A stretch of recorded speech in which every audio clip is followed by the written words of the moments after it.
Hi Jungle, welcome. In this new video. We are looking at the update of Delta Force on the 22nd of May.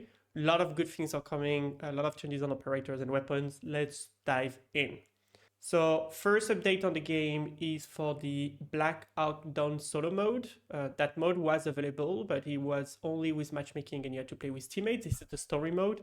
The update now is they have a solo mode. You don't need to match to find any other players or teammates. You can do it by yourself, and they obviously adapted the story to it, so it's doable alone. So give it a try. Other updates are it's an operation event for the Courier carton, meaning that they are improving the loot you get in the carton boxes. Until now, they have not been that great, and I feel a lot of people just don't loot them. I think the idea here is to help people to get better loot, especially focused on the weekly event. So, in the game, every week you have items you can trade for gear, usually good gears, and now it's even like packs when you can have cards and so on. Now the boxes are going to drop more of them, so I highly recommend to loot them now. They bring back the Lux Favors weekly event, which is basically by just playing the game, you can get packs that have a lot of caviar and crown and tequila, so basically free money. So just play the game, don't forget to open your packs, the lucky caviar packs, to get money. There's an operation weekly supplies. It's always an easy way to get gear tickets, but as well you get 0 dem card keys and packs and keys for Layali. So once again, just by playing, you're getting incredible value. So the reward of this week for the expert choices is to play with the M14 shotgun. Just by playing it, you will unlock a couple of supplies, skins, and so on. Nothing new here. Typically weekly events. You get as well the Technic store where you can trade money for minder breaks and keys. We're gonna go quickly on that with the new skin. What really interested us is here. What are the operator balancement and adjustments? Let's dive in. First one is Uluru. So, and they're buffing the characters. I think the stats are showing that he's not played enough and they want to see more of him. So what do we see? First updates is about the quick set cover, and actually they are buffing a lot that skills. You know that the skills that allows you to build a cover wherever you want and be able to hide behind it. The first thing is now you can deploy it from double the distance. You were able to build it from 15 meters, as far as 15 meters.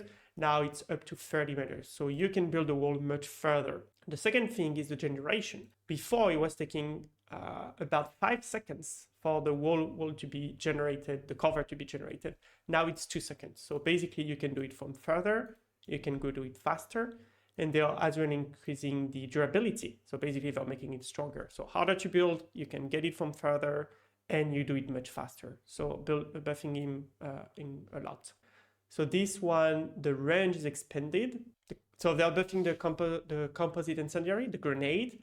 So now they're increasing basically the range. It's expanding the fire range, which is going to make it much better to protect areas or be able to fight the team. But as well, they are reducing the activation time after it lands. Before it was taking half a second to actually fully expand and take the whole area. Now it's going to take a quarter of a second. So overall, big buff on Uluru. They really want to see more of this operator. Second one is on Shepherd. They are improving the sonic trap. So my understanding of the existence distance here, I think some of things are not translated properly, but anyways, you can put traps, and usually if you get further than 60 meters, then the trap will be destroyed automatically. They're increasing that zone from 60 meters to 70 meters. So now it means you can leave, for example, a trap on one side of admin. You can go on the other side and the trap will still be there. So as well, it looks like a small buff, but I think it's going to increase as well the more, allowing Shepherd to control a bigger area. So curious to see how that plays out. It's not going to be fun for the people playing against him for sure. Now on to Toxik. Massive buff for Toxik. Very happy to see that. We don't see enough of her, which is an incredible operator. I'm actually working on a video to give you guys tips on how to play her and getting better at her. And I really hope with that buff, we're going to see more of her, especially in my teammates. Okay. Let's look at the first all the improvements for her ult. So the Dragonfly Swarm system, a lot of improvements for it. The first one is when an enemy is hit by the Dragonfly. Now the time to recover, so when you're hit by the Dragonfly, your HP are going down, right? And when you remove it by pressing, I think the default key is H, your HP goes up. Before it was taking 1.5 seconds to go all the way up. Now it's going to take 2.5 seconds. So much longer. It means that when you hit a team or a player with it and you push, it's going to be incredibly difficult for them to survive your push because it's the time to remove the dragonfly and the time to get the HP back.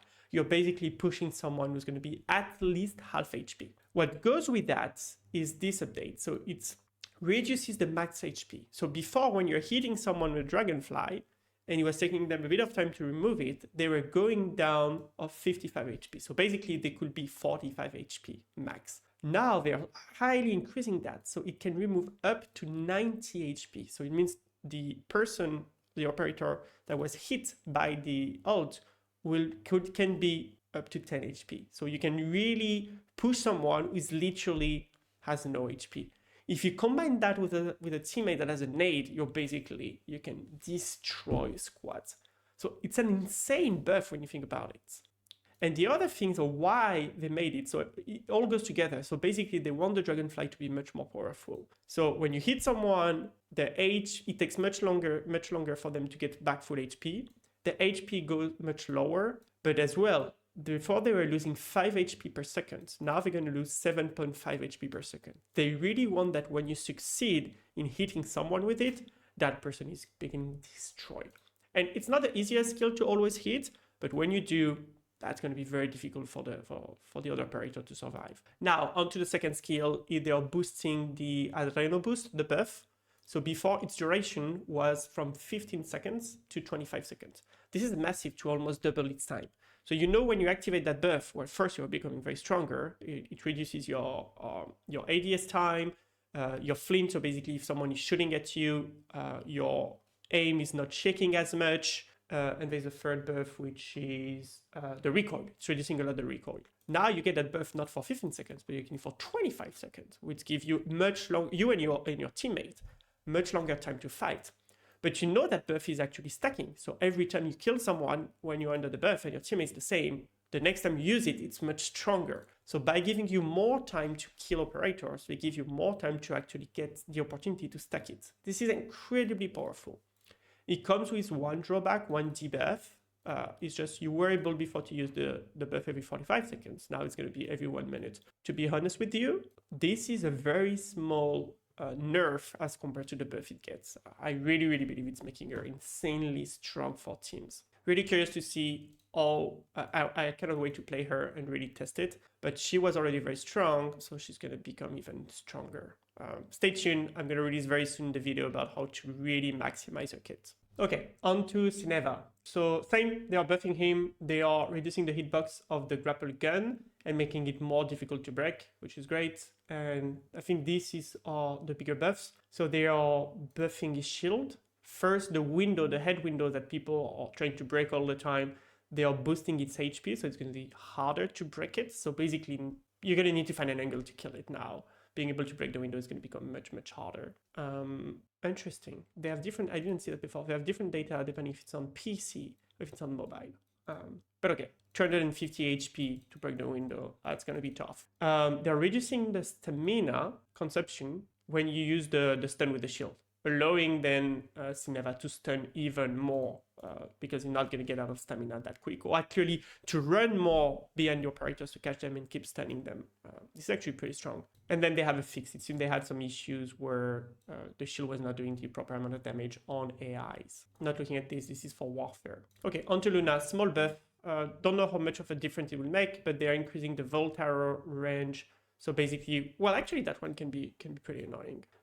You know, when the electrical arrow lands, it has a circle that if you walk around the arrow, you get damage. So increasing that from 4 to 5 meters. This is actually very good to get rats or actually protect area from getting pushed.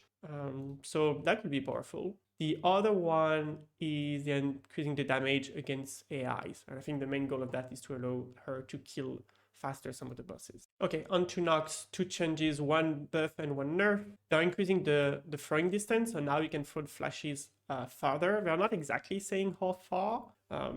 Interesting to see how it plays, but they are nerfing and I think that's a pretty big nerf actually. They are nerfing the cooldown. they are nerfing they're increasing the cooldown, sorry, of the flash. So before you could have a flash every 30 seconds, you're getting 45 seconds. I think that's a pretty big nerf. And I suppose people were abusing the flashbang. His flashbang is extremely powerful. So I think it's more nerf than anything else, but let's see how it plays live. Okay, weapon adjustment. So what do we have? Onto the M14, they are nerfing the M14. M14 is extremely powerful right now. They are increasing the early stage recoil. So basically the first bullets will have more recoil. So I guess harder to control. Increasing the early stage bullets, it's usually a pretty big nerf because with the M14, it's so powerful that you're usually melting people with the first bullets. They don't say how much it's been increased, so we'll have to do some testing, but it seems that they don't want to see so many M14 anymore, especially at higher levels. I don't know if it's going to be enough to reduce its usage, but let's see. For the S-Val, it's hard to tell if it's a buff or a nerf, to be honest, but they're changing the fire stability and the recoil sensation. So they want the weapon to feel different. I don't know if it's because right now it's a rifle weapon, but it feels a lot like an SMG, and maybe they want to change that feeling. So in addition to the changes they did on the weapon, they did a few changes on the attachments as well, but none of them it's a buff or nerf. It feels more readjustment. So I cannot wait to try it and we'll see how it feels. It's a fun weapon to play, but it has a weird position in today's meta. So let's see what it is. Okay, on the double barrel shotgun, a small buff, they're increasing the reload speed, so you're gonna be reloading faster, and they're optimizing the timing of loading the bullet. So it seems to be like a small buff. For the blinding flashlights, I don't know if you guys are using it, but you know you can put a flashlight on your gun and you have a key you can press and it acts literally like a flashbang, blinding the operator. It used to be blind for 2 seconds. It used to be actually extremely powerful. I'm happy they're lowering down to 1 second now. Though I don't feel a lot of people know about this, so I don't see it that much, except at very high level, very high ranks. But it's good they are adjusting this. Okay, then we have a bunch of changes on the attachments of the guns. I will put in the description below an easier summary to understand what is a nerf and what is a buff. So you don't have to go through these numbers, but if I have to summarize it very quickly, adjustment on the S-Val attachments, not a nerf, not a buff. It's kind of balanced where they are touching 2 attachments. A lot of changes on the attachments of the ASH12. I'll say more or less the same number in buffs and nerfs, but they are changing a lot how the attachments operates. So we'll have to do some testing on that. Slight buff on the CL19 on the attachments. Not a lot. They are changing a bit the rapid gas block and the stable gas block.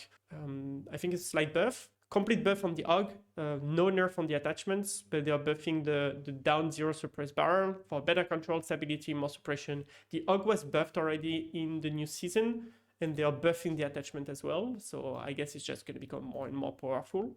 Complete buff on the 725 shotgun as well.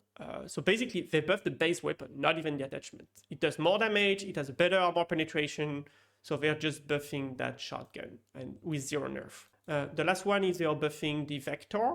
They are buffing the base weapon of the Vector, not the attachment, for a better calf damage. So they know that it shot so fast that very often it's hard to only shoot at the body or the head, so I guess they want as well to do some more damage, body damage.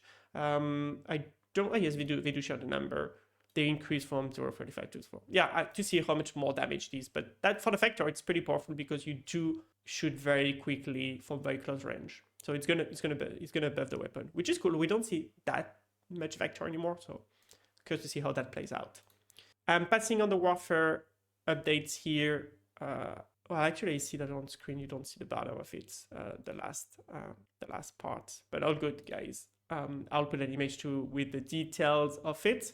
And last but not least, some bug fixes and optimizations. They fix an issue where the shopping cart icon will sometimes appear next to own items in the loadout screen. So you know when you use the loadout and you want to rebuy for the previous loadout or your save loadout, even if I have the item, you had the cart icon. And it was like, why do I need to buy that if I already have it? So this is fixed. It seemed they were missing some couple of text resources in the game. I guess some translations from the Chinese version that are being added. And they were fixing a bug that I've never seen on Sineva, when it seems you could, depending on how you were doing your skills, you could get the weapon at the same time as the shield or something like this. This is being fixed. Cool, pretty big update. I wanted to make a short video. It's a bit longer than I was hoping for, but I hope it's useful. This was the update on the 22nd of May. Thanks for watching the video. Thanks for all the support. Please like and subscribe to the channel. This is the best way to support the work. And stay tuned with the new operator guides coming. The next one will be Toxik. Have a good day.